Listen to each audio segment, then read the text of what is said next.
on that field. It's true. It is true. Couple of 7-play yeah, shout everybody in. Scores for LSU on each of its last 2 possessions. Nussmeier going deep at man coverage, fistful of jersey. There's the flag. Chris Hilton had a couple of steps. Cameron Norwood was trying to rein him in. Yeah, Chris Hilton, one of those guys they want. Defense, number 8, 13. He's off to the first down. I really want to get opportunities for Hilton downfield because of his speed. You see, he was gone. Man, that's a really good business decision by Cameron Norwood. Of just holding. You'd rather have a 15 yards than 45 and a touchdown. But Hilton's actually has the second fastest top speed in miles per hour in the entire FBS at 21.9 miles per hour, tied with Xavier Thomas. So LSU, a couple guys that are among the fastest in the entire country, and they want more opportunities downfield. So it's got marker motion across. Nussmeier looking for his tight end. And Bauer Sharp, the former Lion, picks up the first down. Did you see Bauer Sharp drying his hands on his towel pre-snap? He reached back. I'm sure ain't even on this thing as long. Shit, that's about already put on the clinic, bro. Gosh, I wonder if they're going to throw it. Got the offense looking good. If you probably went back and watched my tape, you see right there on the end line, oh, he's at left hand, a little sweaty. Ball's probably coming to me. To the perimeter, flag down in the defensive backfield. Marion Brown gets ridden down after the catch. I guarantee if you went back and watched my tape, it's probably a 90% success rate of if I wiped my hands pre-snap, it was probably a pass. If I didn't, it was just a substitution. Defense, more than 11 players on the field at the time of the snap. That penalties decline. Result of the play is a first down. Frank Softball played baseball at Monroe back in the early 80s, and his team too many errors tonight. Well, Nuss did a great job of seeing that extra guy on the field and snapping that right away. He saw he wasn't going to get off.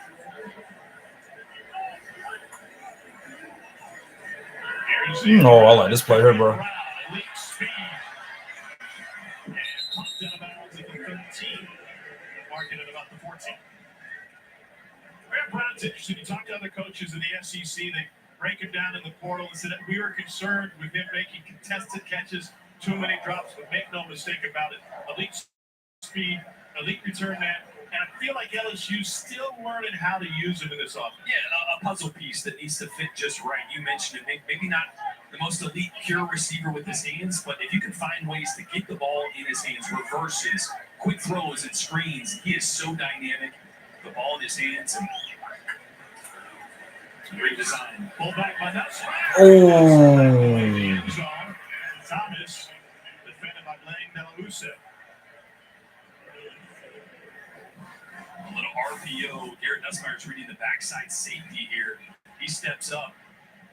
Ball is right on the money, and Delahousse maybe a little early. Hand on the backside has him wrapped up. They're letting him play, though. We saw a lot of hand fighting on the throw deep downfield to Nick Anderson. They're letting these guys on the outside be physical. That one, me being a quarterback, should have been flagged. Yeah, maybe. Third and a long one. LSU 5 of 7 on third down this evening.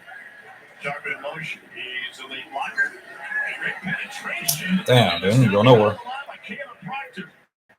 And Caleb Proctor coming back to Hammond was a bell cow for a bunch of other guys to stick with the program and stick around. Yeah, Coach Shelfel told us he got offers up near $500,000.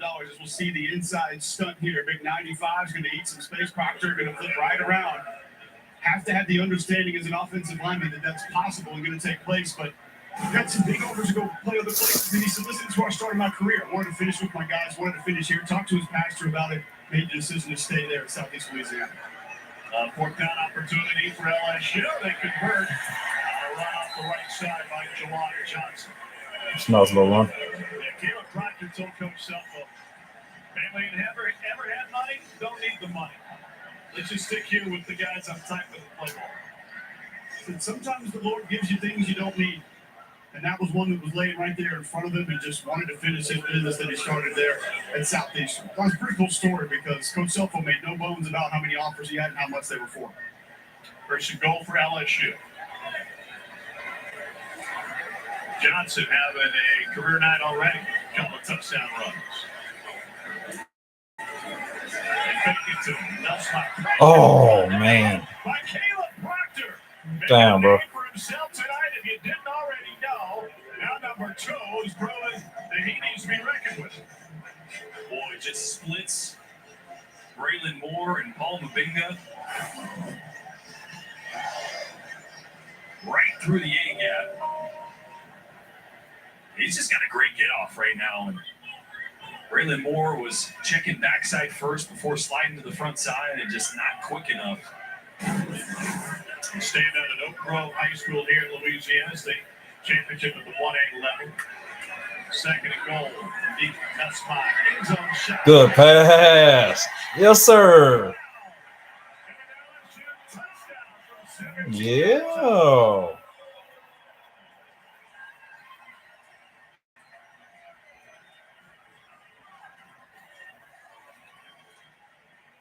Yeah, they from both stand wide open, big dope. With just great anticipation from Garrett Nussmire putting this one on the back line.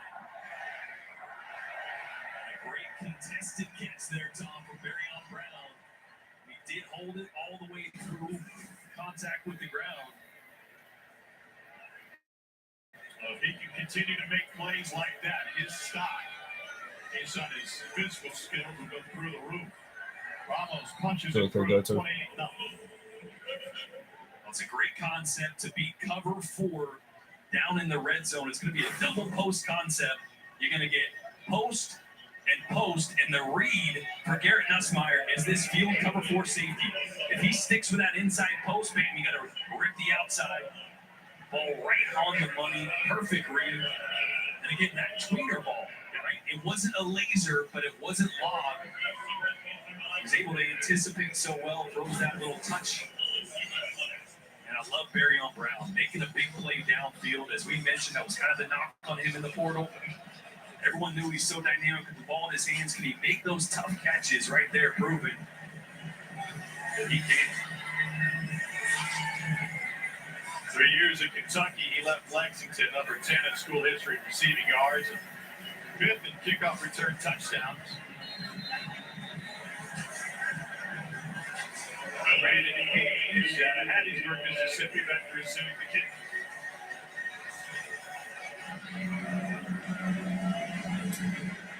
Aaron Burrell bangs another. No return, 2:06 to play here. Let's get to the studio. Here's Dark. All righty, Tom, time for our yellow one 5-star play. Much like Garrett Nussmire and the LSU offense is getting right tonight, so is Arch Manning and the Texas offense. Watch Arch talk a little. You know what? He's run for one. He's thrown for one at 168 yards. Dark, thanks. What do you take us where Arch is now, where he needs to go? Yeah, I think it's just continued development, especially with his fundamentals. And, the narrative by the media, I think, was a little ahead of his development. You see some inconsistencies with his footwork.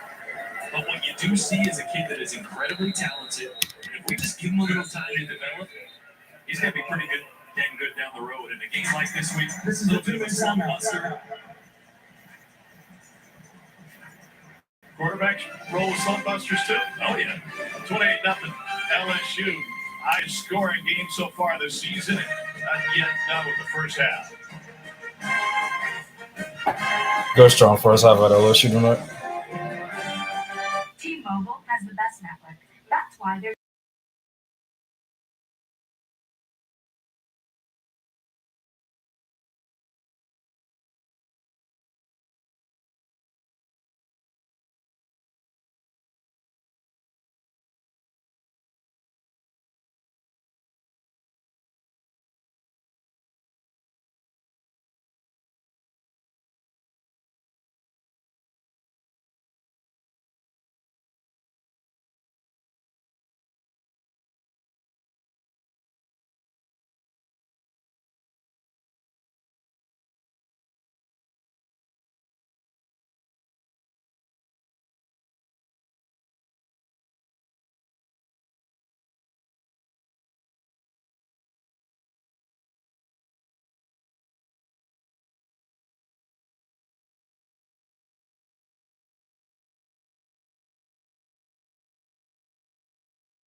Dari Doring and Watson, we will show you how Oklahoma won a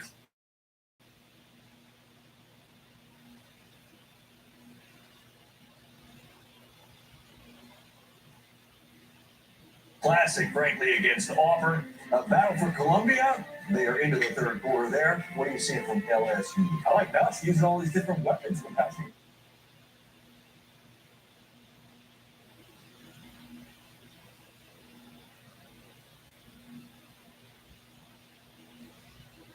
Yeah, they go 3 and out, then 4 straight touchdown drives. Best flip. They've allowed a whole 31 yards. All right, gentlemen, thanks. And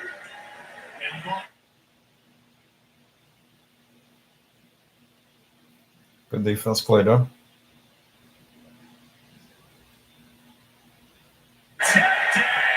falls back to the grass. Let's take you back to an injury moments ago. Cole, Gabriel Relford.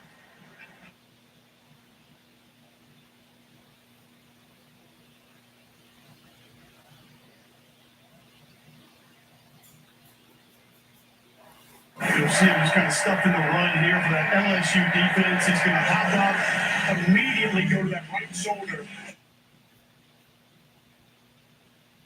Oh, man, that'll be fine. Just got to stretch it out, bro. Sizing, body language, the things Jordan referenced. He just does those things extremely well. So the value from players like that.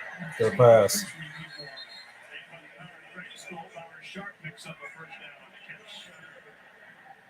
Garrett Nussmeier had a fortnight to throw that football. That's good to see as well. We've talked about the struggles in the run game, but pass pro has been a little bit of an issue as well. Some confusion up front over the course of the first couple weeks, but looking a lot better tonight. Slings it out to the perimeter and hit blazing speed to take it down inside 20. And a timeout taken by LSU to stop the clock with 41 ticks left. Timeout. First timeout used by the Tigers. Please reset the game clock to 42 seconds. Well, we got a minute. Let's get into our friends at Academy Sports and Outdoors.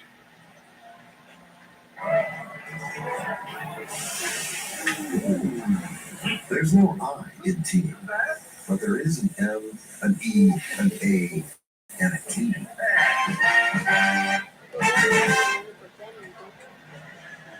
Brian Kelly coaching to win the game. Up 28-0, looking at a 2nd and 2. They'll fired up in the post-game presser last week. Yeah, it's interesting kind of seeing a philosophy change for this program as a whole. Last year depended so much, last few years, on having a lot of firepower on offense. This year, because the defense is playing so well, it kind of changes some of the play calling, the aggressiveness. We saw that last week with Florida. They kind of took their foot off the pedal, realized the defense could win the game for them as long as they didn't mess up. 2nd and 2. The line holds up. That's complete for a first down, and Anderson taking down at the 10. Ryan Kelly mentioned on our call this week he had 8 opportunities where analytics said to go for it, but because of injuries on defense, the pace of that game, he denied that 6 times. So that's my job to coach the game as a whole. The offensive coordinator has his own set of responsibilities. Off the right side and inside the 5. Cade Durham. And that communication, he said, half percent. I'm talking to Joe Sloan, telling him how many yards he needs to go for it on 4th down. And that conservative game plan that came about during the Florida game was all about Brian Kelly's responsibility just to get to the end of the game and win it, which in a conference game, as much parity as we have in the league this year, that is valuable. Yeah, and almost to protect your quarterback from himself as well. Anytime the offense has been frustrated a little bit, haven't started as fast as they've wanted to, Garrett Nussmeier has been known to be a gunslinger at times. And at times last year, it bit him in the butt. You know, turnovers against A&M, turnover against Alabama. So you kind of realize, hey, we don't have to be as aggressive. We can play the game to not lose it as much as we play to win it when your defense is really good. And that's the maturation of a play caller, of a head coach, of a quarterback in his 2nd year as a starter, 5th year in the program. 2nd and goal. Oh, man, dang. God. That's a very proud Nick Anderson receiver trying to regain the form that he flashed early on in his career at Oklahoma before injuries kept him sidelined last year. Yeah, this was a laser. Actually, Oh, right wow, through the hands. I love that. That's kind of pulled it upfield as well. Is that the fourth? There's a fourth through the hands of the LSU receiver. Such a hard carry. Like a Paul Skeens fastball. I thought it had been deflected. Timeout, Southeastern Louisiana. Third first of the half. 30 seconds in late. Southeastern's going to challenge the defensive opportunity to catch its wins for Frank Southall.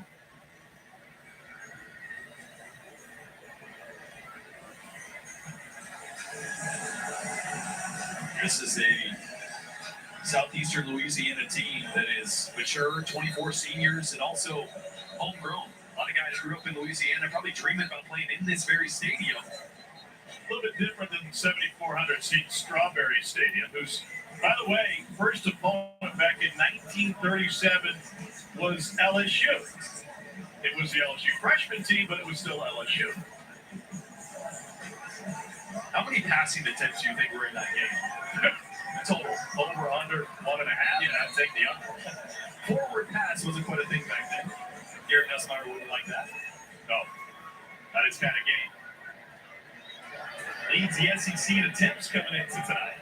That's Brown in motion. And we got a whistle and movement up front. Weston Davis. False start. Offense, number 75. Oh, man, please. Remains third down. Just a little flinch down there from the right tackle. Cole, we talk about confidence with offensive players. That's what they'd be calling some of the most piteous stuff, dude. With offensive line, Absolutely. Specifically in situations like that, depending on your snap count, if it's on the clap, if it's silent, that changes up. And it gets inside your head. I got to get a jump here. This defensive lineman beat me. I got to make sure I get into my set a little bit quicker. Have to get more depth. Have to get more width. Have to punch faster. Your brain gets a little bit scrambled sometimes thinking about those things and not just playing football. then Sean Johnson in the backfield with Nussmeier. No flip hits. Yeah, third down. Got it, Nussmeier. Go, go, go, go, go. Touchdown. Yeah. Yes, sir.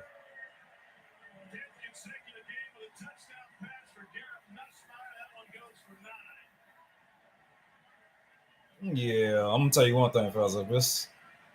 If I'm Southeast Louisiana right now, it's time to wear the white flag, dude. Just wear the white flag and get the bus wound up and go home. Brown's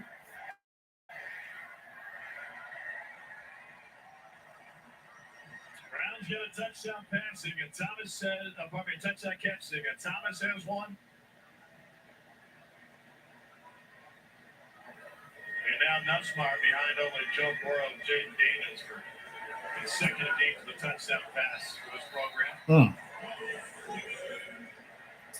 This a dog gonna be down here, man. It was a really good job by Xavier Thomas of trying to read which side Garrett Nussmeier was going to go to. You're going to see him work up here, and then when Nussmeier goes this way, he's going to start his scramble this way and then reverse field with Nussmeier. It's a great job.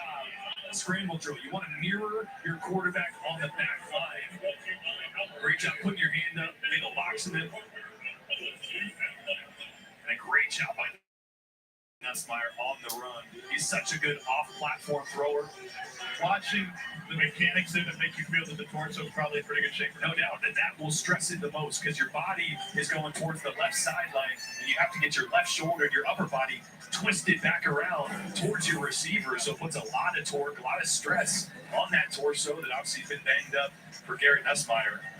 I think that might be his night. You think so? Yeah. Behind Brian Kelly, I feel pretty good about 19 for 25. 5 straight, I believe, touchdown drives there after the 3 and out to start the game. That's right.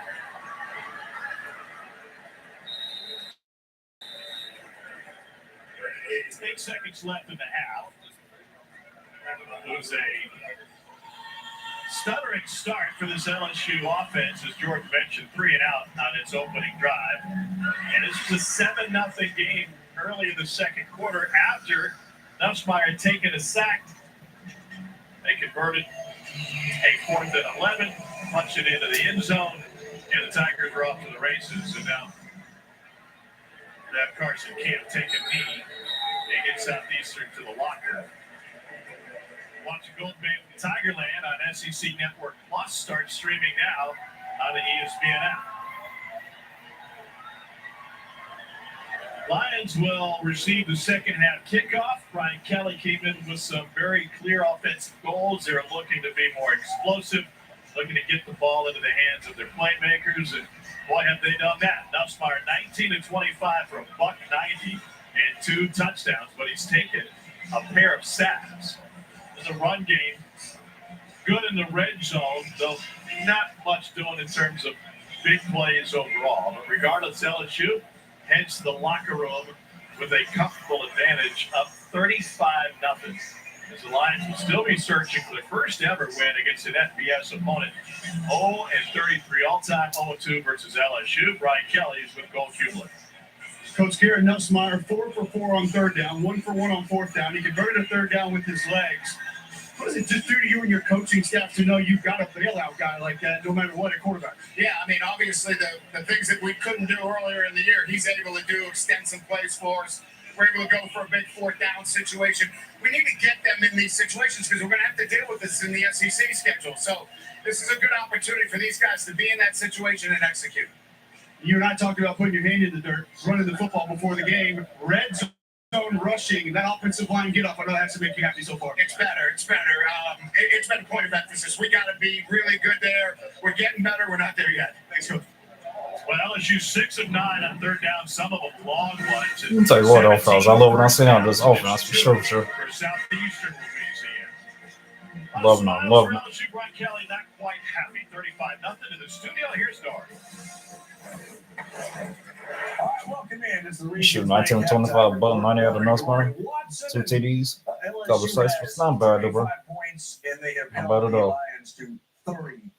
Should not mention the defense on them, nothing but 0 points. The Brian Kelly seemed to be just now if you're a Tiger. I mean, he's a head coach. He has to find something. That's what the head coaches do. I thought they ran the ball effectively. 2 rushing touchdowns by Juwan Johnson.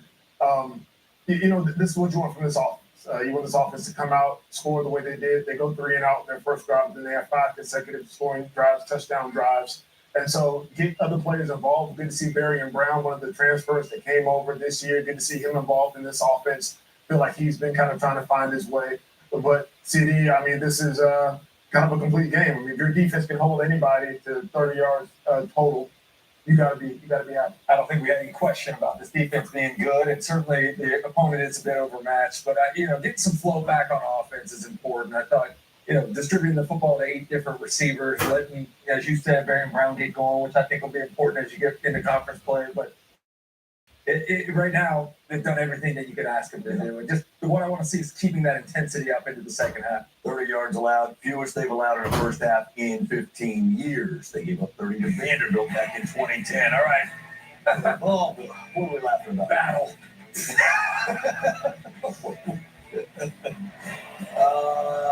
Good scene. Miami's pretty good team. Florida struggles on offense. Anything else you want to add to this? Here's Carson Beck. It's the same story, right? Shamar Brown. Although this was surprising. First drive that Miami has the football, they get into the end zone. Only the third offensive touchdown that the Florida defense has allowed so far this year. But they've been pretty good down around the red zone. I mean, they forced a couple field goals, kept Florida in the ball game, which is the storyline we talk about every Saturday. That was Shamar Brown again. Shamar Brown, 10 carries, 46 yards. And then it's just Lagway. Though, he hasn't thrown a pick. Okay. Rough first half. Lagway pressured. He got sacked 2 times, 4 tackles for loss for Miami. They've got more yards at halftime than Southeastern Louisiana. Barely. Yeah, 32. Barely. It is Same number of points. their defense continues to stick. You know who this reminds me of? You and I, this was Oklahoma last. Yeah. It was a really good defense that did everything it could to keep you in games, but your offense continues to just flutter around and worse and worse. And the thing that bothers me is just the way they get dominated in the line of scrimmage. We talked about using Jake Baum, pounding the football. They had 4 yards rushing tonight. I mean, they can't block Miami up front. It's the same thing that happened last year. Miami won the line of scrimmage on both sides of the ball. Tonight, they're getting a good push. when they run the football and they're not only stopping the run, but they're getting pressure on DJ Lagway every time he drops back without having to blitz. Yeah, 5 3-and-outs for this offense. On 6 possessions. Exactly, on 6 possessions. So it's just going to be difficult. Coming through this football game, the idea was to try to run Jaden Ball, unable to do so. And in a different way that's different than Oklahoma last year, they don't have the injuries. Largely the same guys are there, the offensive playmakers. Brunell Brown, Trey Wilson, those guys are there. It's an inability to connect with those players. And DJ Lagway, he's 6 and 12, 50% over 28 yards. And so difficult for Florida really to do anything offensively to challenge Miami. Although, again, the defense in the red zone and on third down is played. And that's without 4 defensive linemen. Yeah, exactly. So they are actually stepping up in the situation. But you feel like the dam's going to break any It does feel that way watching it, yeah. 3 carries, minus 2 yards for Jaden Ball, for the record. 13's it. Hurricanes. Okay. South Carolina, Missouri. Was I the only one that thought Mizzou may run away and hide in this game? No, I think we all kind of thought that. I didn't think that. No, sorry, you are not on the record for thinking such a thing. Ahmad Hardy is he just is, man. Man amongst boys sometimes. 27 yards. Later in the drive, Bo Prabula going to find Josh Manning. And Missouri is on the board first. There's a name that we haven't heard very much. Josh Manning. We've heard Johnson and Coleman, but just more weapons for this Missouri football team. Lenore Sellers did get the start. Look how easy he makes that look. And he finds Vendravius Jacobs. Talked before the game, fine weaponry, right? It shows what can happen if you give him time to throw the football. Offensive line actually protecting him a little bit. And then Prabula, nice look. How about this guy? This was super athletic. Please tell me you played. We were decided when we saw this pick. Gerald, I don't think they're going to Kilgore there. And then Sellers going to make Missouri pay. Finds Brian Rowe, another relative unknown. Rowe and Jacobs, 8 catches between them. Ahmad Hardy, look at this run. 1, 2, 3, 4. Get off me. Yeah. Still not good at 113 yards on 17. Wow. So far tonight, including that touchdown. He's for 250 last week. It's like a horse wrestler or something. He's unreal, man. He's a horse rider. We know that. Marion Brown, touchdown. Back in a moment. This halftime report is presented by Regions. Yeah, I'm gonna tell you one thing though, fellas. Shoot, that's my score another touchdown, maybe 2. I'm probably gonna have 4, man. Shoot, anywhere in the world I can come back from deficit that big. It's time to save big.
Yeah, you know that. Hey, Jamar, the Cincinnati Bengals are on the field. What is Justin Jefferson doing? Sure, if he's gonna be taller than me, I'm gonna be taller than him back. You know what I'm saying? So, let's believe it.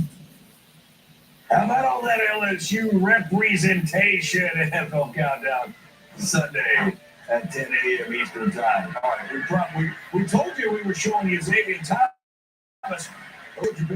How about Xavier Thomas? 35 zip. Second half is next. This halftime report is presented by Regions Bank, official bank of the SEC.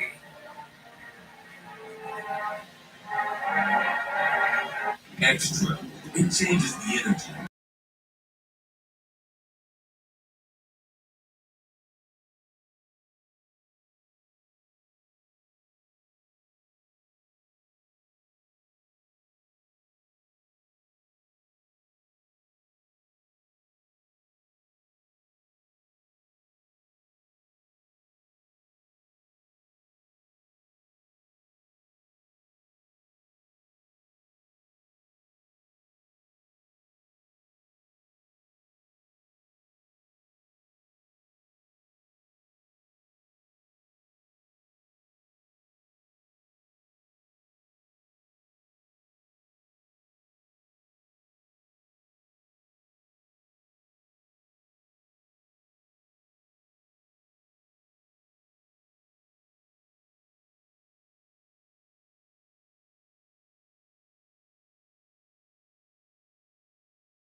I'm Martin Jordan Rogers, Coach Eagles are fantastic crew on the road here in Baton Rouge. Aaron Nussmeier and the Fighting Tigers of LSU going to go to 4-0. It's a 35-0 game at the half. Tom and George pulled down on the field, and everything I think that Brian Kelly wanted to see, he saw in the second quarter. Yeah, the offense came alive. Obviously started with the 3 and out, not what you wanted to see, but they rattled out a bunch of touchdown drives after that. The explosive plays through the air, I think, was what this offense, Joe Sloan and Brian Kelly really wanted to see. And there's been questions about the health of Garrett Nussmeier. He did a great job using his mobility to push the ball downfield. He was near perfect. 3 or 4 drops as well in the first half. So a big play type of first half for this passing attack. I still think the running game has been a little elusive, right? They've been good down on the red zone. They'd like to see more explosive plays come through the ground, but Garrett Nussmeier checked all the boxes in the first half, and we'll see if that's his night or he comes out for another couple drives here in the second half.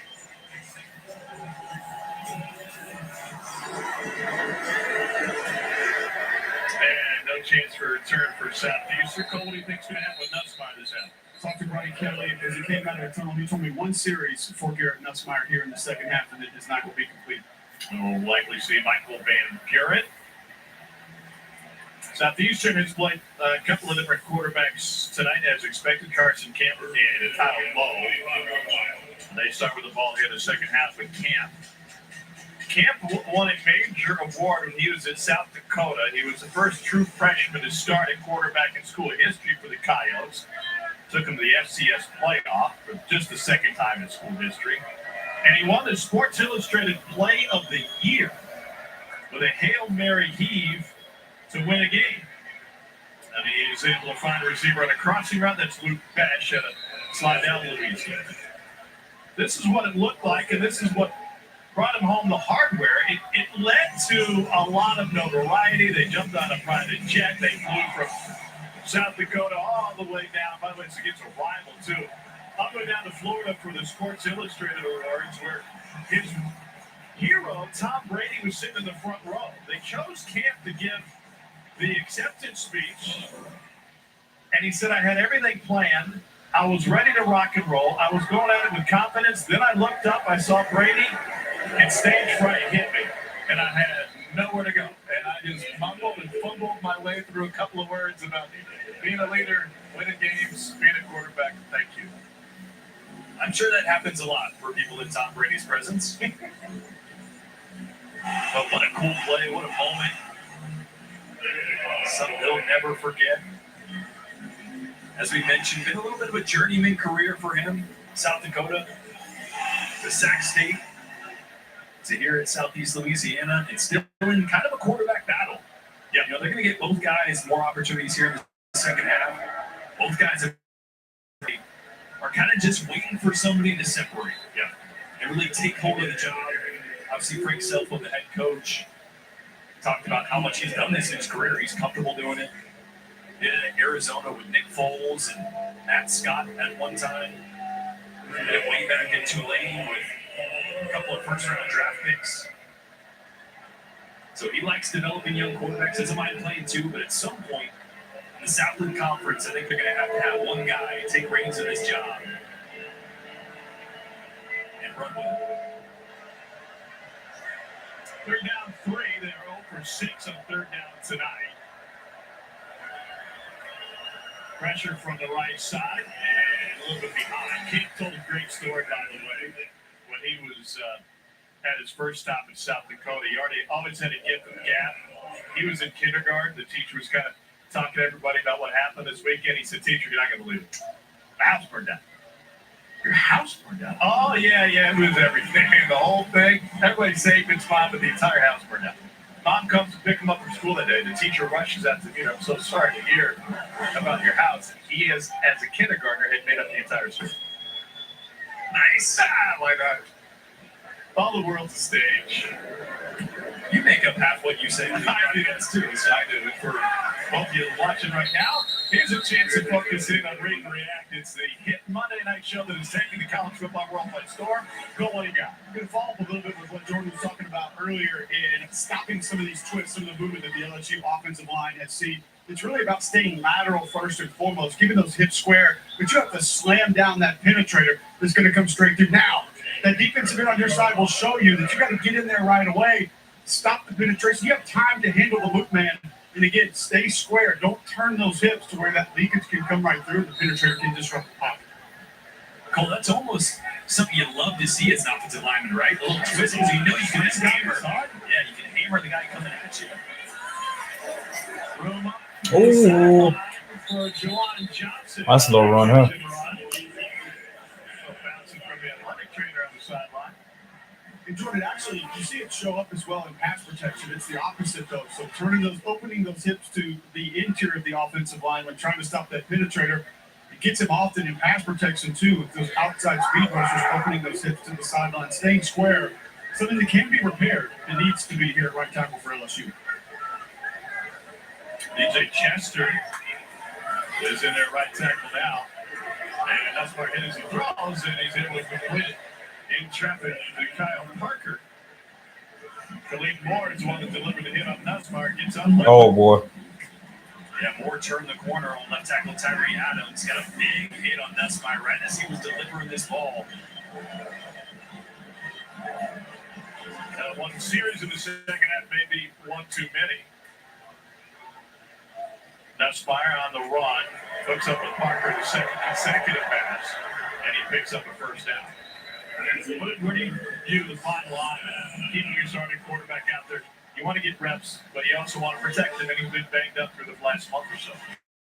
Yeah, Brian Kelly mentioned at halftime how valuable some of these situational opportunities are for this team because they got to improve in certain areas, getting into SEC play.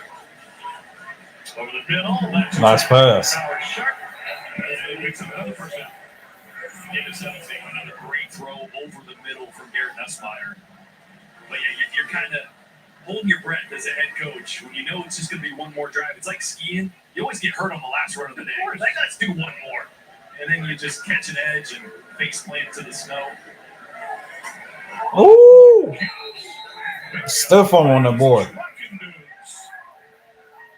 Damn. Marion Brown is only about 5'11", 185 pounds, but this is Sit down, boy. Get out of the way. Semi-truck coming through there. Lousiana was expecting to think Marion Brown to step out of bounds, and he said no. Out of the pistol now. And a run to the left side for Juwan Johnson. This offense predictable out of the pistol? Well, they're much more run-heavy, almost entirely runs out of the pistol. They do like that, though. And there's one thing. When you're in the pistol, it's okay to be a little more predictive because Still ain't pulling on number. Right? If the running back is to the right of the quarterback, well, normally you're going to run starting at least to the left, and you have some tendencies. But when you're right behind the quarterback, you have an opportunity to move late and hide the direction you want to go into, especially with these double tight ends, forces the defense to play really square. And then they throw out of it. Lots of tendency. Wide open touchdown. Let's go. Yeah, yes, sir. 18-yard catch and run for Bowers Sharp. What a college football journey he's been on. All right, they can go ahead and send us mine out, bro. All the action here, you're going to get a puller. Well, I had a phenomenal night tonight.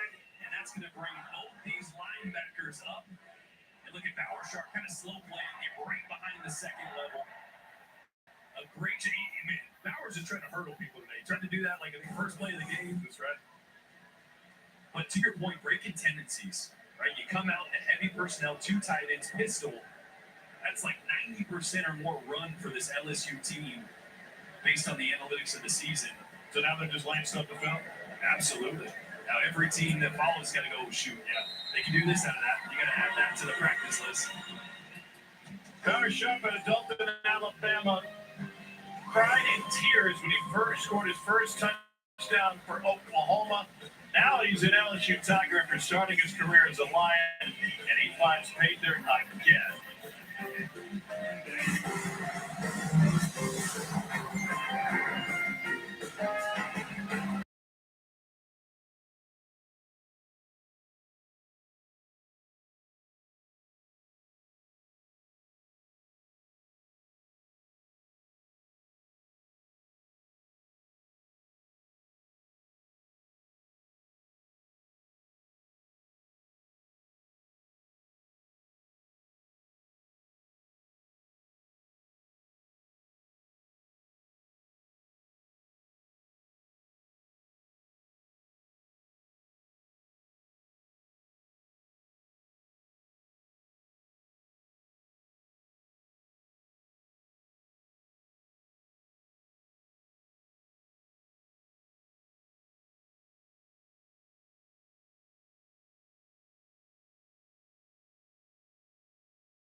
be really good at it, because when you wear it, when you know what you like and what works. Well, that was my question to Coach Selfo. I said, that's pretty superstitious. Like, you don't let just any trainer take a break every day. There's usually a long line for one of them. The best of them, okay, fine, I'll have this guy do it today. Then that other athletic trainer kind of knows if they're not as good at second string. He did tell us he couldn't take his own ankle, so that doesn't have shocking. Yeah.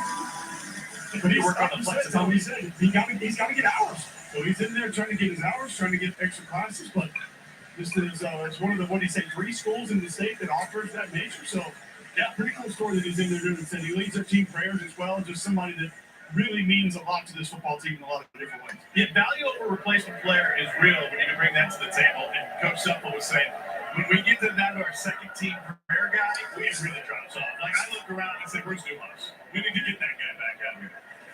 The seam route, next complete for a first down. And Jordan Williams turns it upfield. Fire up Chips, former chip ball from Central Michigan. Started his college career at Indiana. Spring it. Texas read. Watch the linebackers here at the second level. Watch this coverage. See it hit the dig or the beater route right behind it. Saw Zach Weeks out there, the true freshman. The third of the Weeks brothers. Made his LSU debut last week with 19 snaps. That's what? Last week? Most recent. Yes. There's some in school history that had 3 brothers on the field at the same time. Looking for Williams on the sideline. No, sir. Jordan Williams played at Trinity Christian in Texas. His offensive coordinator, now the Colorado head coach, Deion Good coverage, though. playing with Shador. And he spent a spring at Jackson State before moving on a few different stops in his college football career. You think they ever ran the football in high school with Shador at quarterback and Deion dialing it up? I doubt it. Probably 95 pass, 5%. Yeah, that's right.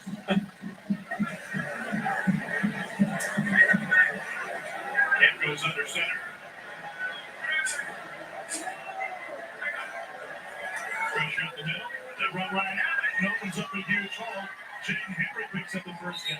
This is a thing of beauty. When's the last time you saw a draw, a running back draw from under center?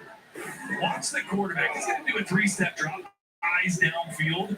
He's going to turn. I read this so many times in high school. You see I don't think that was Zach Weeks. That was Singleton coming on a blitz there, just missing. Boy, the under center is a thing of beauty, Tony. You know how many shotgun snaps I took in high school? Zero. Because you're a physical quarterback. Yeah, 140 pounds. Oh!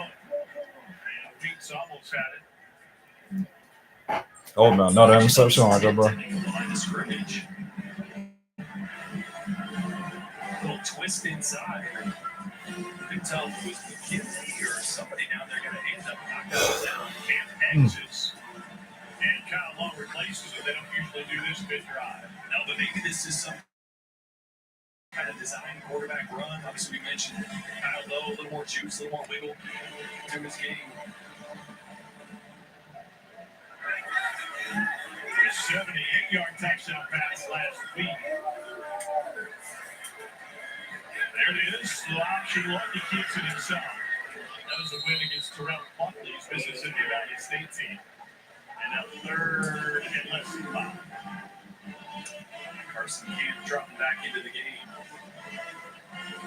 Down here, it's an area of the field that last week, I know Mississippi Valley State, a little different on the back end than LSU, but Jalen DiMaggio over there, big target on the outside, 2 touchdowns down here in the red zone on just fade routes. Exactly, Mr. Conley. 82 yards in the 3rd quarter, already doubling production from the entire first half.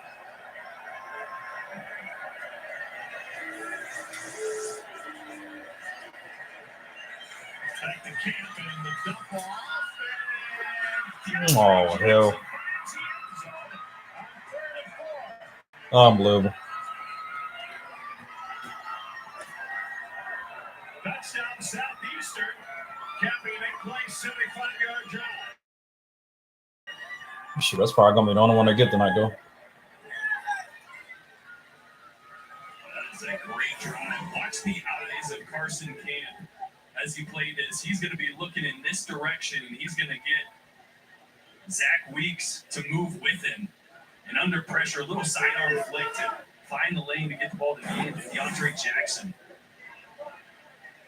That's a confidence-building drive, yeah, for a Southeastern Louisiana team against one of the best defenses in the entire country. A bunch of Louisiana boys that grew up wanting to play in Tiger Stadium under the lights, getting their opportunity now and getting touchdown on the board.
third-year sophomore out of New Orleans. Stop. And that'll bring on the punt team. This is the first punt since that first drive. Yes. Yeah. Well, they're looking to try to getting this thing through. Ramos, 59. Kicking a field goal? 52 on the season. He was short with a 55-yard attempt against Florida.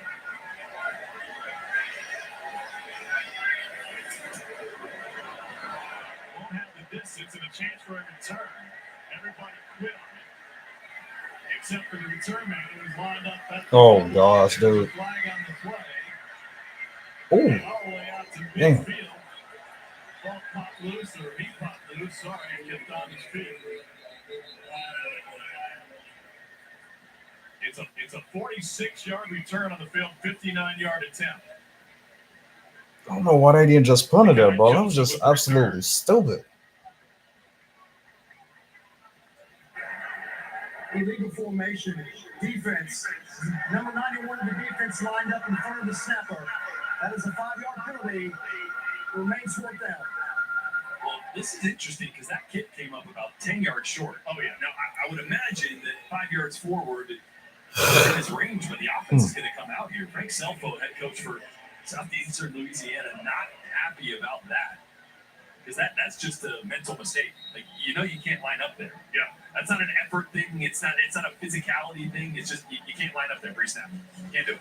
It was against La Tech. Ramos was short from 51. You mentioned the big legs they have. The extra handles or kickoffs.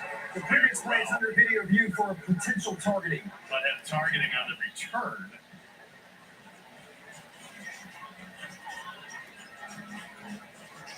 While they look at it, we'll step away for a timeout. 26 seconds left in the third quarter.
Studio is getting it in Miami right now. Gators on the board. Jaden Baugh takes it in.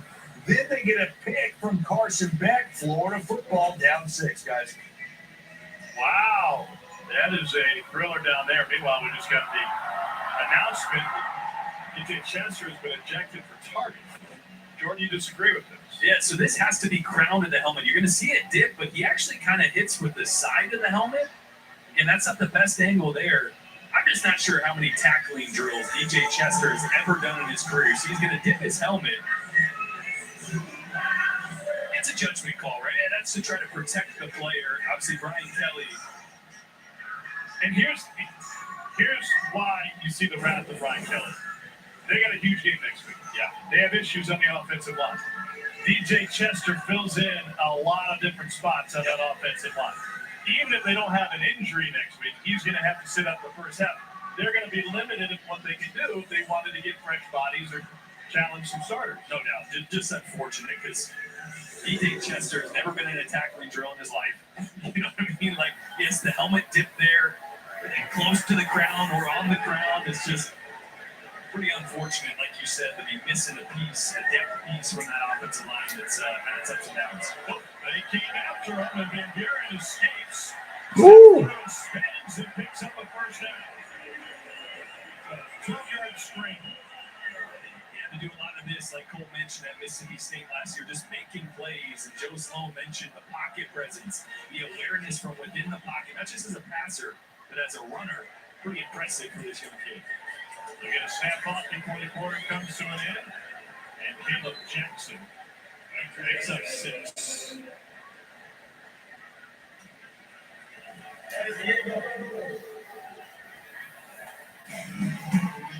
We ended the fourth. 42-7.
Or less. Only at Taco Bell.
Extra yard for teachers week each year. Man, I tell you what though, fellas, man, that backup quarterback looks good too, man. He's sure. I've seen much of that dude like that. I would call attention to head coach Frank Selfo, who taught European civilization throughout his time as a high school coach, as well as health and physical education. Were you in the quarterback room in Jacksonville, Frank, as your coach? Did you guys ever talk European civilization? Did not. It was mostly just who Blaine Gabbert was dating at the time. Me and Chad Henne and Matt Scott would just, who is it this week, Blaine? What are we doing? Well, we had such a great visit with Coach Selfo the other day, but I realized among the things that he doesn't do is he doesn't have a subscription to People magazine because your name came up and he said, "Hey, man, did he ever get married?" yeah, Coach. Yeah, Coach, he did. Just check out People. You'll figure it out. Yep. He did tell us. Oh, okay. So I did some research on that. He's from Mississippi State. No, middle of summer, right before I think I was going to the Manning camp out in Thibodaux, Louisiana. You know, made a little pit stop on Bergen Street. Well, a little bad, man. I had a really tall adult beverage in my hand. I don't know. Devin Carpenter with the sack. Rolling on the field as the ball carrier was down prior to losing. So you just saw Coach Selfo on Bergen Street? Yeah, he was having it eating with his wife. Coach, what are you doing? I like to picture this Cole as Jordan walking by himself down the street. I might have been with a big ass beer. Yeah, might have been. I don't know any other way you would picture it. No shame in this game. 2nd and 17. When's the last time you worked Manning passing? It's been a couple years. What's that experience like? It's awesome, actually. I mean, it is quite impressive what Archie's able to put together. Him and Cooper pretty much run it. Obviously, Peyton and Eli there as well. But it is 10 hours on the field a day with, I think there's almost 1,000 kids or more and former players from all over the country. I feel like it's just as much about camaraderie as football. No doubt. Yeah, I mean, we're grinding on the field for 10 hours, and then the Mannings put together these fun dinners for all the coaches, and then you head to the one bar in Thibodaux, Louisiana, Rox's, and Peyton and Eli pick up the tab, and you have a good time. And you get out on the field the next morning, 7 a.m. Sweat it out, whether you slept or not. Well, maybe the Lone Bar in Thibodaux was good enough for Johnny football. He would have stuck around. Yeah, and that year I was so surprised hearing Johnny didn't make it to meetings because he went to New Orleans. Now, there's one rule for the Mannings: just don't leave. we'll take care of you. We got drivers. We got have a good time, but we're at our meeting at 7 a.m. to go coach some kids. And that's the first time he ever played her.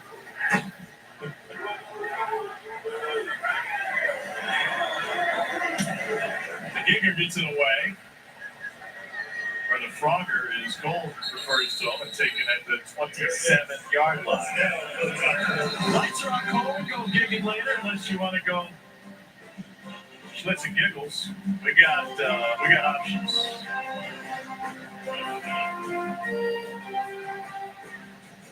We got a flag on the play, so that'll keep us from going.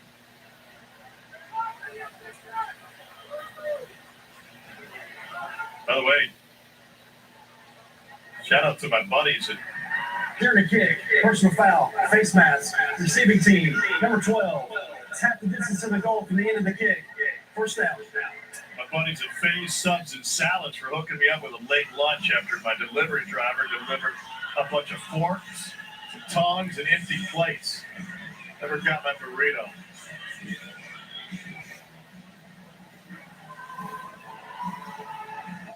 What you doing, Zach? My T-Mobile home is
So many incredible moments from the LSU Ole Miss rivalry. That game coming up next week, 2:30 Central on ABC. Billy Cannon won a Heisman in 1959, Halloween night.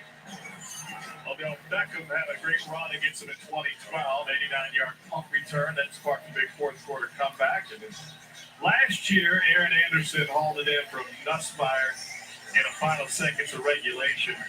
They would go on to win in overtime. 29-26 comeback against Ole Miss. That was a great one last year. yeah, and it's going to be a really good one this year. Trinidad Chambliss for Ole Miss, I think, just possibly permanently took the starting job for Ole Miss. Back-to-back games with over 400 total yards. The former D2 player. Yeah, we got to look at him week one. He is so incredibly talented. And the interesting thing about Chambliss is he won the Harlan Hill Trophy last year, Division II, as you mentioned, at Ferris State. That was his fourth year in the program. He barely played the first 3 years. He couldn't get on the field. And the coaching staff says, I guess he's a gamer. Yeah, he's got in front of him. Right. He won the Harlan Hill Trophy winner, and he wasn't leading Ole Miss to a blood at Tulane today, 45-10. Ran for a $112, threw for 307, 548 yards of offense. Jeez, for Lance. It goes with what Lane Kiffin was telling us about him, too. So he was struggling in practice, didn't really impress anybody in practice, getting those practice reps. He said all of a sudden, Saturday scrimmage rolls around, and he's taking the second group up and down the field. He said, maybe this kid just kind of knows how to figure it out once the lights come on. Well, and I love talking to Charlie Wise Jr. about it. He found Trinidad Chambliss via Twitter. Full start. Sitting around one afternoon. Offense, number 77. Oh, I looked please. at some of those accounts and sent out tape and said, oh, this kid's kind of interesting. Let's do a deep dive on him. And the value of having, even if he was just going to back up, but that was more than that.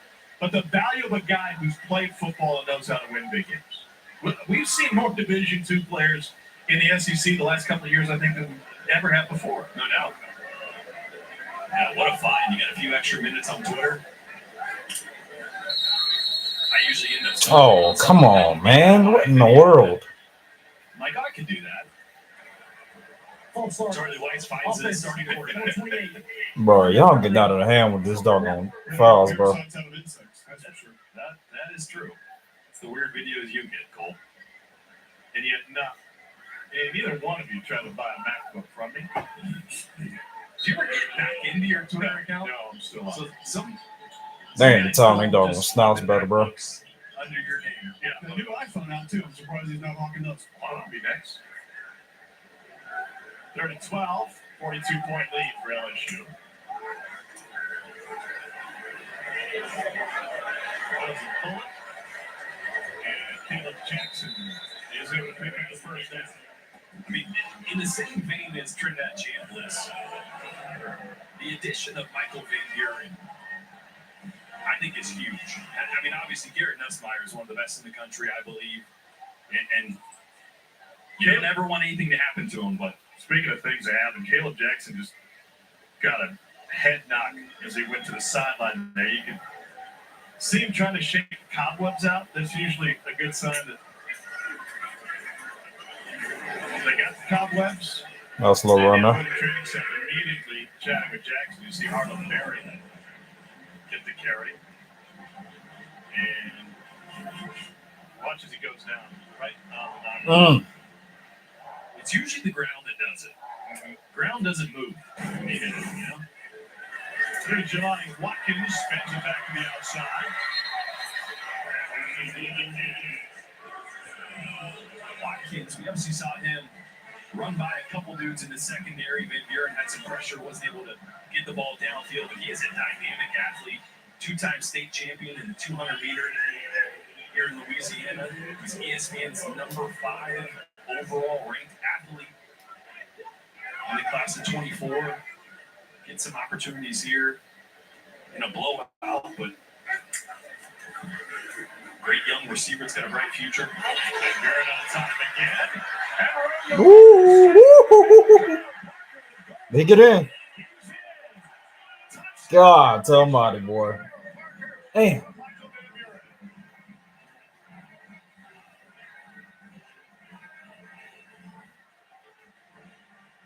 Man, I'm just speechless, bro. Speechless. What an effort. Like, great job holding on to the ball. He extends it there. And the defender hits him right in the arm with the ball, but held on to it. Shit, that might as well go ahead and put it on the starters out of the game, dude. It's come off the sideline. What do you think the start of this season's been like for him? I think it's been a little frustrating for the offense as a whole, but for a guy that came in with so much hype and expectations around the offense, especially with all the weapons that they have around him. But I think he's mature enough, his 5th year in the program, sitting behind Jake Daniels, watching his development to understand it's a long season. It's a long game. Still 8:11 to play. Van Buren getting in on the passing fun. LSU's got 522 yards of offense.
I thought it was really cool that you came to Atlanta to see me on Tuesday and get your haircut. I didn't.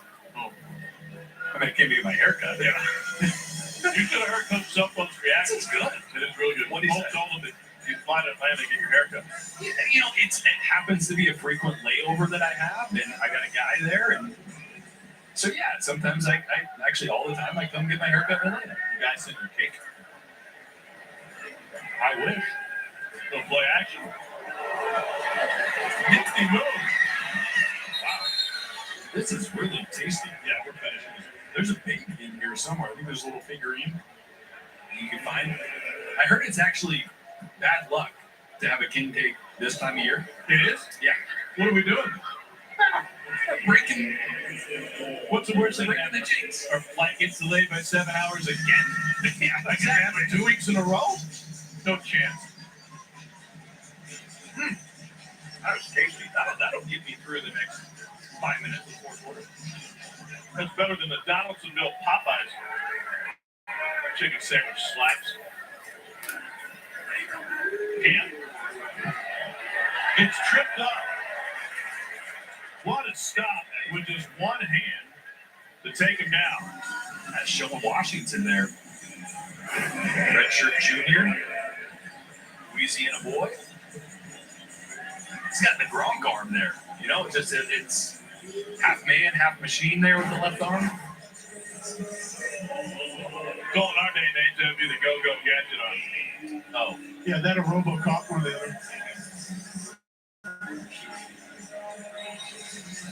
I remember Go-Go Gadget. Da-da-da-da-da. Second and goal. Double A gap blitz. They're coming after him, man. They sneak it out.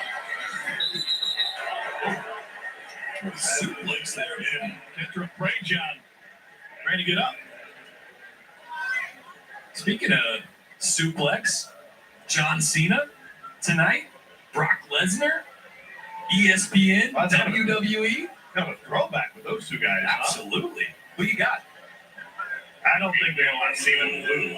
Lesnar's a monster. That guy. I don't think he's passing a drug test. Best football player, wrestler. Combo. Ron Simmons, just because how good of a football player he was. I don't know about the Farouk character later. He's going to not the bad. I don't think those two guys were anywhere near the football player that Ron Simmons was. Maybe doing a bit of homework on the former Florida State grade in the College Football Hall of Fame. Well, it's a combo deal. Yeah, He was exactly. one of them. That's why I went with he was Holding. Offense, number 13. 10-yard penalty. Still third down. Listen, when Ric Flair tells you that there was one dude in the locker room that not a single individual ever tried and ever stepped to, and that was Ron Simmons, you put him ahead of some of the other guys. When were you hanging out with Ric Flair? Well, my buddy Conrad Thompson's married to his daughter, so I have been in his presence a few times. Wow.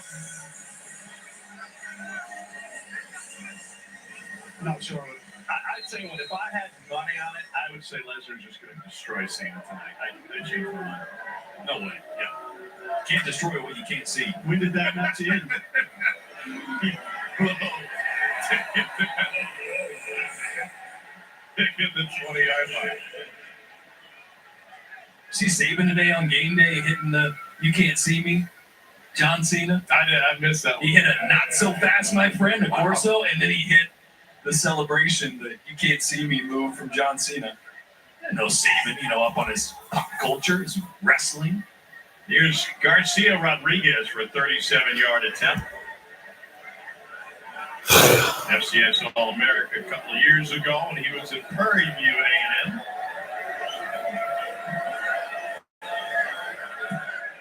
And we've combined for 66 points tonight. And that's a 46-point LSU lead. If you would have gone wrestler basketball player in college, who would you have gone with? I can picture him. Yeah, Kevin Nash. Yes. That guy from Tennessee. Yeah. Yeah. Maybe best story ever of a guy being asked to go home from the SEC basketball tournament, but we'll save that for another day. We got time. It's a 46-point game. What happened?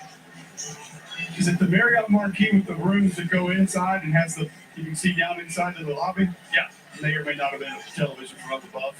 Why did Kevin Nash throw a television into the lobby of the Marriott Marquis? There's probably a lot of Kevin Nash wives out there. Maybe the remote wasn't working. He and Scott Hall hanging out. Sure, never got into trouble.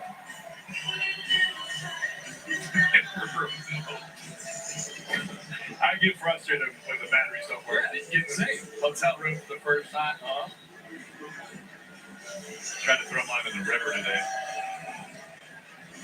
Couldn't get out. No.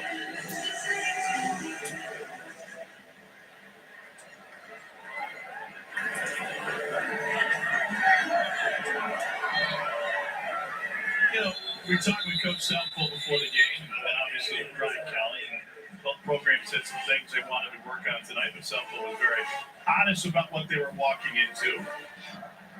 And here's the thing, they're walking into a paycheck, and it hits a little bit harder at Hammond USA. Here's the difference in both revenue and expenses. It is a roughly $200 million difference between the athletic departments. Now, Gosh. going forward, when the SEC goes to 9 conference games next year, maybe these games don't happen, like this one specifically against FCS. But outside of picking up $750,000, what's the value for Southeastern coming in here and losing by 46? That's a good question. I mean, not a ton, right? Because you risk injury against a team that's bigger, faster at most positions than you. But in today's day and age, it's the paycheck, it's experience, it's getting these guys playing in Death Valley. Experience they'll never forget. There's tacos. Then there's Zaxby's chicken finger tacos. Get them any way you want. In Chipotle Ranch, avocado bacon, or all new buffalo blue. Taco night is different at Zaxby's. Zaxby's chicken finger tacos. Who's got the sauce? Frank, this stadium control room is so awesome. Want to see something really cool? Yes, I do. Whoa, it's beautiful. Look, goosebumps. I didn't think that was possible for a chicken. Why not? Because you're not a goose? Are you a goose, Frank? No. Can you get goosebumps? Yes. And that makes sense. How? I see your point. Yeah. Sanderson Farms, official chicken of the SEC. Billy, I need help with the clicker. Wait 1 second, Grandma. This guy's gonna buy my car. Are you still there? Okay, You need Carvana. What's your plate number? boss, MOV. Vehicle features, no accidents, right? No. Good. Generating offer. Carvana can pick it up tomorrow. That's an amazing offer. But do you still need help with the clicker? I'll ask your sister. Sell your car the easy way with Carvana. Fansville, special teams unit. Let's look. We got multiple punctures. Evidence suggests a crime of passion. It appears we have ourselves a flag planting. No! Those tech fads make me sick. We got a composite. Is that a duck with ice cold Dr. Pepper? That's no duck. That's a platypus. And a mascot always turns the scene upset. Get that fan! Yes, yes. College football, it's a pepper thing. I checked Allstate first and saved hundreds on my car insurance. Unfortunately, I didn't check if doing the Georgia bark at my boss would be appropriate. Go dogs! So we need. That's not. Checking Allstate first was smart. Barking at my boss, dumb. At least I checked Allstate first and saved hundreds. Hey, bark boy. These guys are crazy. La playa is Spanish for beach. If you can't remember that, the word Corona also works. Corona, La Playa awaits.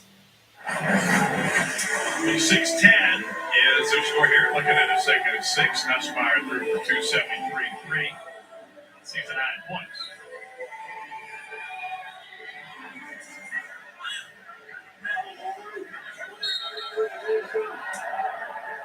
One thing besides the offense that LSU has had a hard time getting going.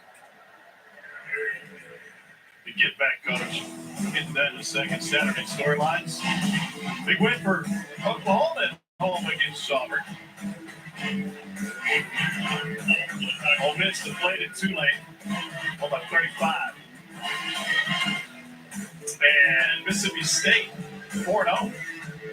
How about that? That's going to be hopping next week. Tennessee comes to Starkville. Levy's got them rolling.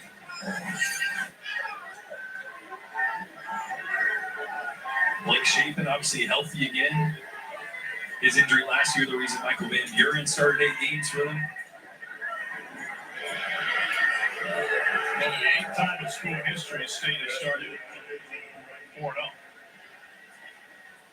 Cole, what did Brian Kelly say when you asked him who his get-back coach is? He said he's fired. First time in, what did he tell us, 37 years? Yeah. That he's been knocked down. He showed me the bruises on his arm before the game, too. I mean, he beat up us. Oh, he said on that one he bailed because he was going to run into the officials. And have you ever heard of that? Somebody running into an official? I can relate to that. This one. Oh. He said he was trying to get a timeout. So he did try to take a little bit of the blame off the get-back coach, but either way, still fired.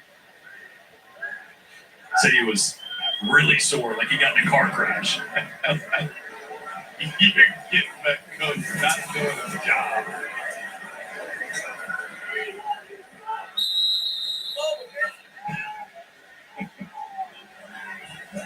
I think Brian Kelly would be pretty pleased with what he saw on both sides of the ball tonight, albeit the opponent was outmatched, no doubt. I think the one question that maybe he was still not answered is the explosive plays in the run game. We saw the physicality. We saw them punching in down the low red zone when they needed to. But outside of Garrett Nussmeier's long run, just the 16-yarder was the longest tonight. I'm not reading lips here, if I was, but I won't what it knows. His attention to detail and to get the reps that they need, it seemed to me like he was complaining about who they had and didn't, specifically who they didn't have on the punches. Yeah. No, put him in the game. He needs to be on the field. The best ones to do it, never stop coaching. Never turn it off. Even if it's 56-10, doesn't matter. There's always a plan. There's always a reason why. The details never go unnoticed. That's why he's been one of the best to do it.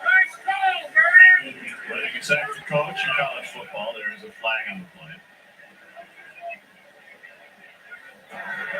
Holding, offense, number 65, 10-yard penalty, first down.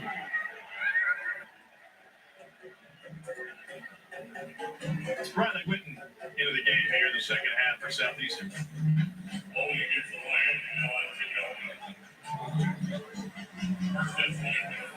That matchup with Ole Miss next week is intriguing on many fronts. I think we've talked about how good this LSU defense is, how much better they're playing man coverage. They're going to get tested next week. Ole Miss reloaded at receiver. Ton of firepower. Harrison Wallace came over from Penn State. Dejon Stribling from Oklahoma State. I'm fascinated to see the matchup on the other side. Yeah, because Ole Miss's defense has been, no doubt, 6-7. And LSU offense up and down. Yeah. Obviously 56 points tonight. Builds the confidence. You saw flashes of some brilliance from Garrett Nussmeier and some of the weapons as Brian Kelly and Frank Selfo shake hands there. 530 yards of offense tonight. Let's just down the field goal for Brian Kelly. A lot of wins for you tonight. Specifically, you didn't get knocked down tonight. That is the biggest win. I think I'm too sore to get back up, but I like the way, we didn't start the way I wanted to, but I thought they really did a nice job the rest of the game playing the way that we wanted them to play. I know specifically your defense. You want to see your team come out aggressive with firepower in this game and have an attitude. Your defense showed that tonight. Yeah, I think you're right. I mean, anytime you know that, we're putting together something here that's pretty special, you still want to be able to play to that standard. I thought they played to that standard early. But you referenced to us certain aspects, situations offensively you really needed to see. Can you give us an example of 1, 2 that you definitely saw tonight? Yeah, obviously the 4th down situation, 4th and 11, a couple of short yardages where we were really stubborn and running the football. Early on, we were going to run it no matter what. We needed to gain that confidence with a younger group of offensive linemen. Thank you very much, Coach. I appreciate it. The offensive lineman will be down one man headed into the first half of next week against Ole Miss, 3:30 Eastern on ABC. Stay tuned. Dar and the gang will take it in just a moment, and during that show, you'll hear from Gary Nussmeyer with Cole. 56-10 is the final score. Now to the law firm of Watson No Gun. I like it. B-Dub gets top billing. I like it, my friend. Is there any doubt that if we were a law firm, he would be our boss? He'd be our spokesman too. I mean, you weren't doing this with law school, probably. The attorney, that'd be kind of cool. You think so? You do that next. That's your next venture. People would hire us, but they would demand you. They'd be like, I don't want those other two guys. I'm only going to let Ben represent. We would have great billboards though, all throughout the night. We would. All right. LSU fans are like, shut up. Talk about our team. All right.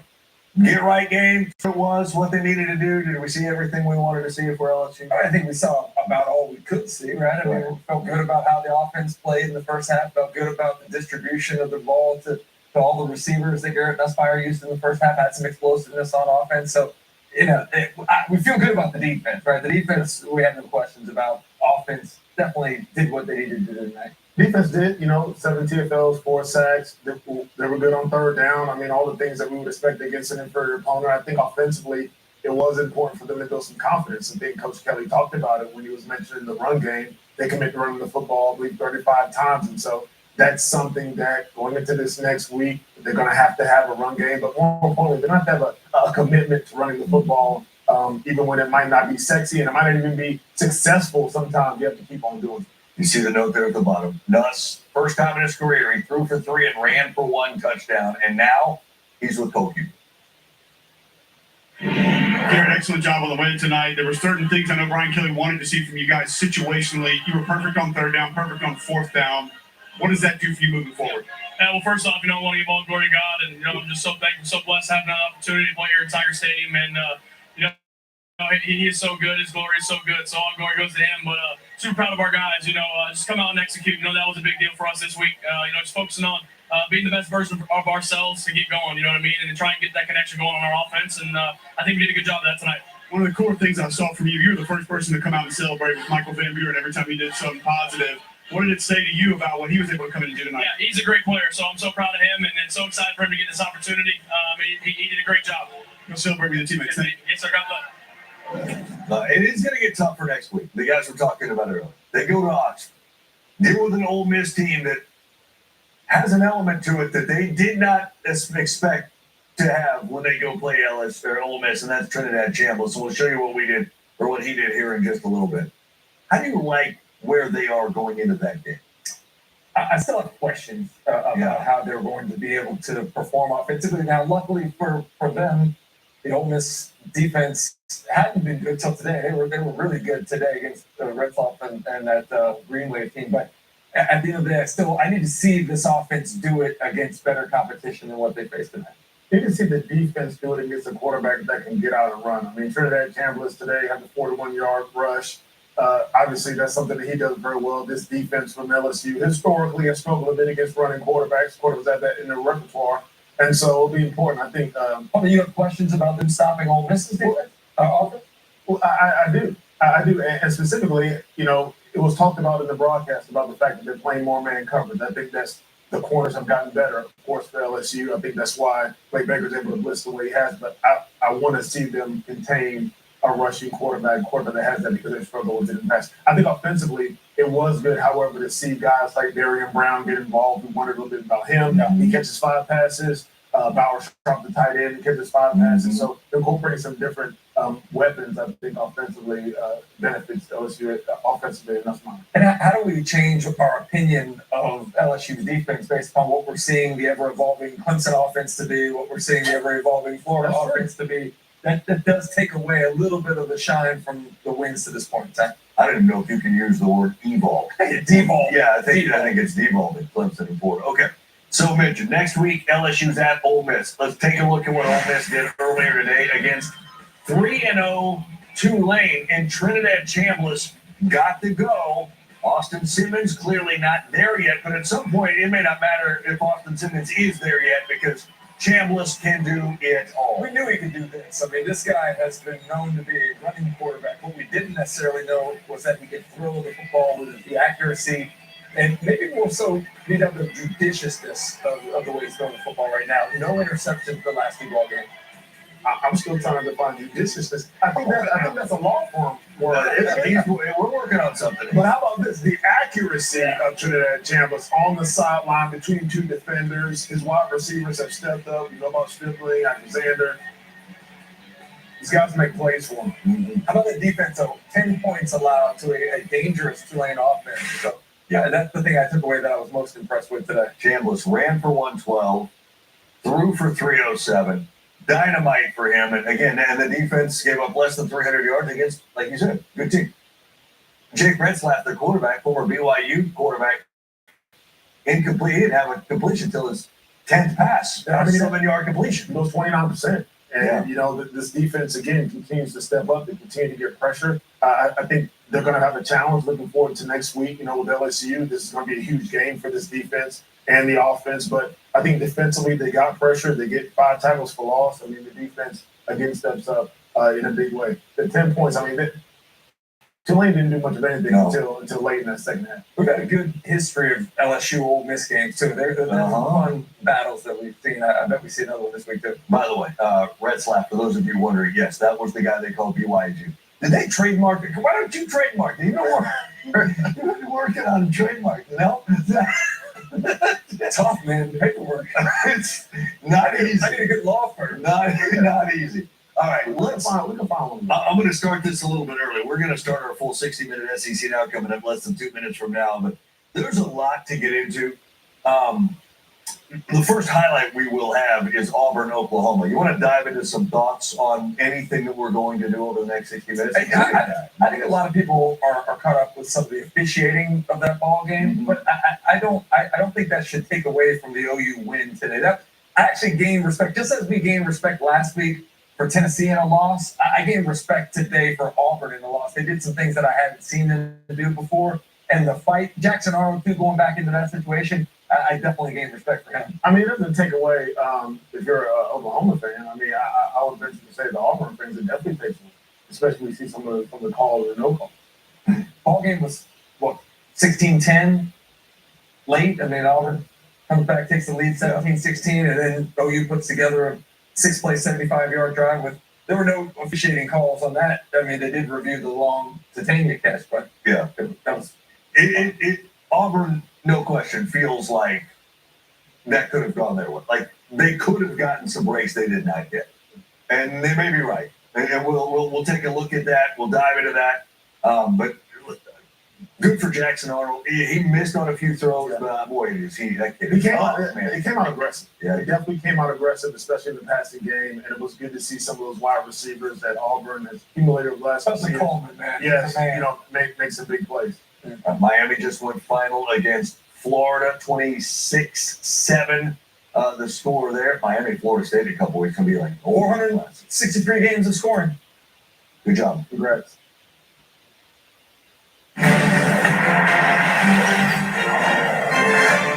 Welcome to SEC Football Final, presented by Academy Sports and Outdoors. Oh my goodness, what a Saturday in the Southeastern Conference, week number 4 in the books.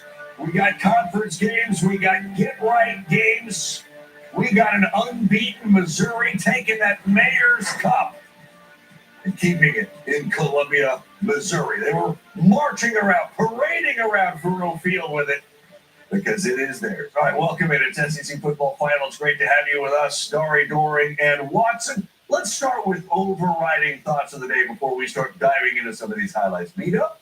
Man, today was going to be about revenge in Norman. It was going to be about Jackson Arnold coming back with a new football team, going to Norman and kind of reacting to some of the ghosts of the past, and it didn't quite work out for him. Really, really impressed, I think, by Oklahoma, especially defensively, and we will get into it, but also Jackson Arnold. I mean, the way he showed up, the way he dealt with the boos, the emotion of the day, came out and executed a fantastic game that I had circled on my list for this week. I hate to do it, but for the second straight week, I'm going to talk about moral victories. And moral victories don't matter a whole lot, but I gained respect today for what Auburn did. You talked about Jackson Arnold going into that environment, gained respect for him. How about South Carolina, too? We left them for dead. The battle that they showed what's possible with Lenore Sellers when you actually protect him. Now, they didn't do it all night, but I thought there were some good things in losses that can help continue going forward. Let's start diving in to some of these highlights, and we start with that game in Norman. SEC Nation, Marty and McGee there for the weekend, celebrating 2 3-0 squads, and of course the return of Jackson Arnold, both coaches before the game. He addressed the offense. He's very mature. He's not going to let that be about him or his emotions. It's about, man, how many plays can he execute at a high level? You're looking at schemes, you're looking at effort, you're looking at execution, physicality. His name was faceless, I'll be very honest. Well, they were aggressive on defense, and so was the crowd. Aggressive in general, sharing their sentiment with the guy that spent 2 years there, and he wanted more. I mean, he gave his heart to these people. They're booing him like that. I disagree with the tactic, man. I wouldn't have booed him. I would not have booed him. Jackson Arnold fires from his own end, complete to Cam Coleman, who had his way with the true freshman quarterback, Cortland Guillory. All right, this was an offense that had only 7 15-yard catches on the season. They were aggressive throwing the ball down the field today. Yeah, everybody was going to need a little bit of a break in field position to be able to generate some offense early, and Oklahoma got it there with the Hunter miscue, actually a bad snap. Oklahoma gets it in that. Isaiah Satania, you might ask yourself how he got open. He is coming off the field as though he's exiting, and then you fast forward a bit, you see him lined up just inside the sideline, just in the field of play, and he's uncovered. Goes for a touchdown, and Hugh Freeze, rightfully angry about it. The league has just submitted a statement as we do this show live. I will read that to you on the other side of the highlight. Meanwhile, Cam Coleman again, touchdown. The young freshman will learn from. He won't see another receiver probably this good, but Coleman was outstanding. I look at the body control, and I love the way Jackson Arnold looked the football to the back shoulder, high for his tall receiver. R. Mason Thomas, oh, hello, old friend. That was 50 seconds into his play. That's right. This was 2 plays into the game for him because he was suspended for the first half after a targeting against Temple, and that was his first sack of the season. 16-10 score. 4th and 11. Look at Jackson. What a play by the former Sooner, now Tiger. Gets the first down. 1st and goal. Malcolm Simmons. And that gives Auburn the lead. A couple 4th down conversions, one by penalty there on the pass interference, got him down in striking range. They took advantage. Oklahoma, though, comes right back. Mateer to Isaiah Satania, 31 yards. Initially ruled incomplete, but then overturned. 1st and goal. Mateer, you know he can do this. Touchdown. Sooners go for 2, don't get it. 22-17. And then one more chance for Jackson, but that Oklahoma defense just a bit too much. 3 plays in a row here. Get pressure on Jackson Arnold, get a sack there, lay it on top of him, and then they cap it off with this. Yeah, how apropos is this? What he does to the right tackle. Beat him up. Throw him down. And a chip that was there as well. And a chip that was there. So Brett Venables and company. How about 10 sacks? That is a school record. Oklahoma 24, Auburn 17. Again, there is controversy that marred this game to a degree. More on that in a moment. Meanwhile, John Mateer, 271 through the air, and the big touchdown run to give Oklahoma the lead. We didn't put ourselves in the best position, but we got it done, and that's what it's all about, coming together in the 4th quarter. That's what we're training for. So your defense with 10 sacks today. That sets a school record. What is it like watching that group from the sideline? I mean, it's real fun to watch from the sideline, but it's not very fun to practice against. So we go against it all the time. That's an amazing group. They work so hard, and they deserve every bit of it. What I already told them in the locker room that we rehashed Monday morning is, hey, we lost a tough one on the road in a very good conference against a highly ranked team, and we didn't play our best and had a chance to win it. So we kind of have a saying now, it's what's our response? Good. So let's play the next one. And you've proven that you're a good football team to go toe-to-toe with that team that's going to win a lot of football games in their place. And, 13 penalties. we did take care of the football, but you can't have 13 penalties and special teams play like it did and put us in the hole all night long against that defense. Okay. Auburn fans are going to want to hear it. I need to get it out here right now. Late Saturday night, the SEC office released this about the Satania touchdown. And I can read it over if we want to play it again, guys, as it's happening. NCAA Football Rule 9-2, Article 2, labeled Unfair Tactics, with paragraph stating, no simulated replacements or substitutions may be used to confuse opponents. No tactic associated with substitutes or the substitution process may be used to confuse opponents. This includes any hideout tactic with or without a substitution. Goes on to say the officiating crew did not properly interpret the action as a hideout tactic. If properly officiated, the second down play should have resulted in a team unsportsmanlike conduct penalty of 15 yards assessed from the previous spot. Appropriate accountability will be applied without additional comment. Costly mistake by that officiating crew, no doubt. Costly mistake. It also confuses me why they even have that in the playbook if they know it's an illegal play. Like, why is OU trying to? This is Exhibit A. Exhibit A. I mean, because they know the referees at some point may not find it, and it's too little for Auburn fans when they. I mean, we as people who play football, we've been on the other side of that where something illegal happens. It shouldn't be that way, and it's unfortunate. But it wasn't just this play. There was also, a fumble/scoop and score that could have gone the other way for Auburn, and it didn't. And so, really unfortunate. But you mentioned it not taking away from the football game. I think it did, but we can still look at this game and say, wow, Auburn came to play. And Oklahoma, especially defensively. I mean, they pressured Jackson on 46% of his passes. They played well in a lot of key areas today. I'm glad you mentioned Jackson Arnold because I have been championing him the whole time about him and what he means to this team, what he's going to be at the end of the year. He did not look sharp early in the ballgame. 8 of 19 to start the game, but then got going 16 of his next 17, including 4 of 4 on that game-winning drive where they go right down the field, 75 yards in 6 plays. And by the way, the 2 he didn't throw, he ran, including the touchdown. So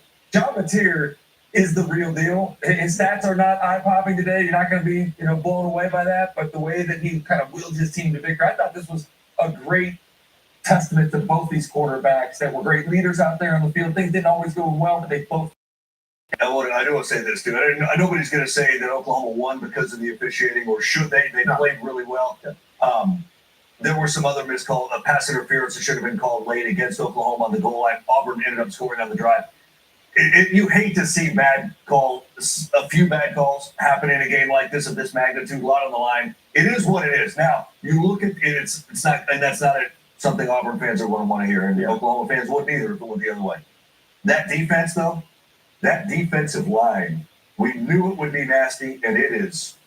There's conversations now. How long has it been since Oklahoma's put a line on the field like that? And the thing is, they got pressure on Jackson Arnold largely without the blitz. They did it with the stand-up rush. And they did sacks came on the stand. Exactly. They did it with, one-on-one matchups. Our Mason Thomas, you see there, with the line games in the interior line. They got Auburn's offensive line confused, and they have them in bad angles. And so if they're able to get this type of pressure on quarterbacks without even using the blitz, they can keep guys in coverage.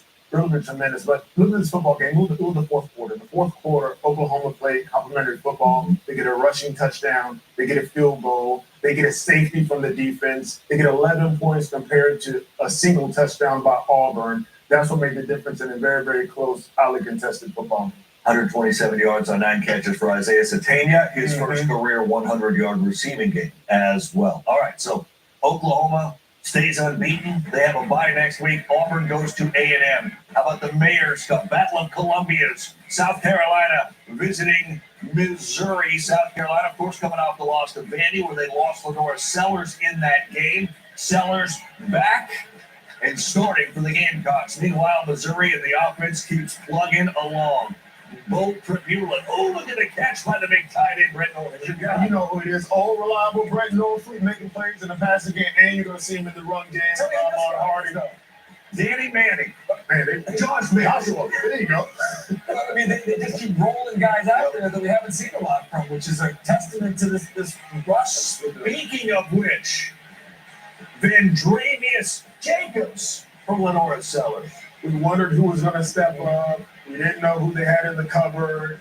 Lenore Sellers plays, finds Jacobs. You're going to see another guy row. I mean, finding playmakers in big spots in this football game. How about Gerald Kilgore on the INT? Big time. Big time play going up there at high point. That might have been like one of the best catches in the entire area. And then Brian Rowe just beats everybody down the football field for the touchdown. They lead this thing 14-9, third quarter. Sellers for Jacobs. Man, does he make that throw look easy. When you keep them clean, there's only sacked That's a good a point. few times. That's when you can go a little deep on. Now, here's one of those few times Zion Young gets it. 5 times. Yeah. Yes. The times they do let him have time to throw you, he can do plenty. They settle for a field goal. Guys, this guy may be becoming my favorite player. Ahmad Hardy. He doubles on it before all of us. Yep. Tried to tell you. I tried to told you. Come on, like an old school running back, man. 5 plays later, he is hardy to tackle. I mean, still doesn't go down. Nope. Running people over. Went for 250 last week. Ahmad Hardy with another big effort. And it's not this is just him. Jamal Roberts is equally as talented. 138 yards for Hardy on 22 carries. Who'd you just say? Jamal Roberts. I mean, he is not as thick and powerful looking, but he's similarly difficult to tackle. They combined to average carrying the football today for 6 yards a carry, man. It's impressive what not only they did with the offensive line and opening up those holes in that outside zone scheme. 2 minutes remain. Roberts from fit for 15 puts the Tigers in field goal range, and Blake Craig is out. Their normal kicker, Robert Meyer, comes in. He's a true freshman. And how about that to end this thing? Everybody doing their job, right? That's what we're talking about. Everybody stepping up when they have an opportunity to make a play. It's impressive what Missouri's doing. No question. You're right. I mean, from the 5 sacks to the Rabula to the Hardy to their ability to run it for 285 and 2 touchdowns, 29-20 Tigers stay unbeaten. Coach, you told me the team that would run the football better in the fourth half would be the one that would win. What made your group successful? Yeah, tough teams run the ball and stop the run. We did that tonight. Really proud of this guy, this group. This is a heck of a fight tonight, and our team had the will to win in the fourth quarter. There's been so much talk about Lenore Sellers, especially after what he did against you guys last year. What made this group successful against him down the stretch? Well, I think we were able to affect him with pressure. I think we were able to make him hold the ball a little bit. And ultimately, we had the ball a lot offensively. I'm really proud of the run game tonight. Tonight was your first SEC test. What did you think overall about the way your group responded? I'm not going to give out grades. Last coach did that ain't going so well. MIZ. Thank you, Coach.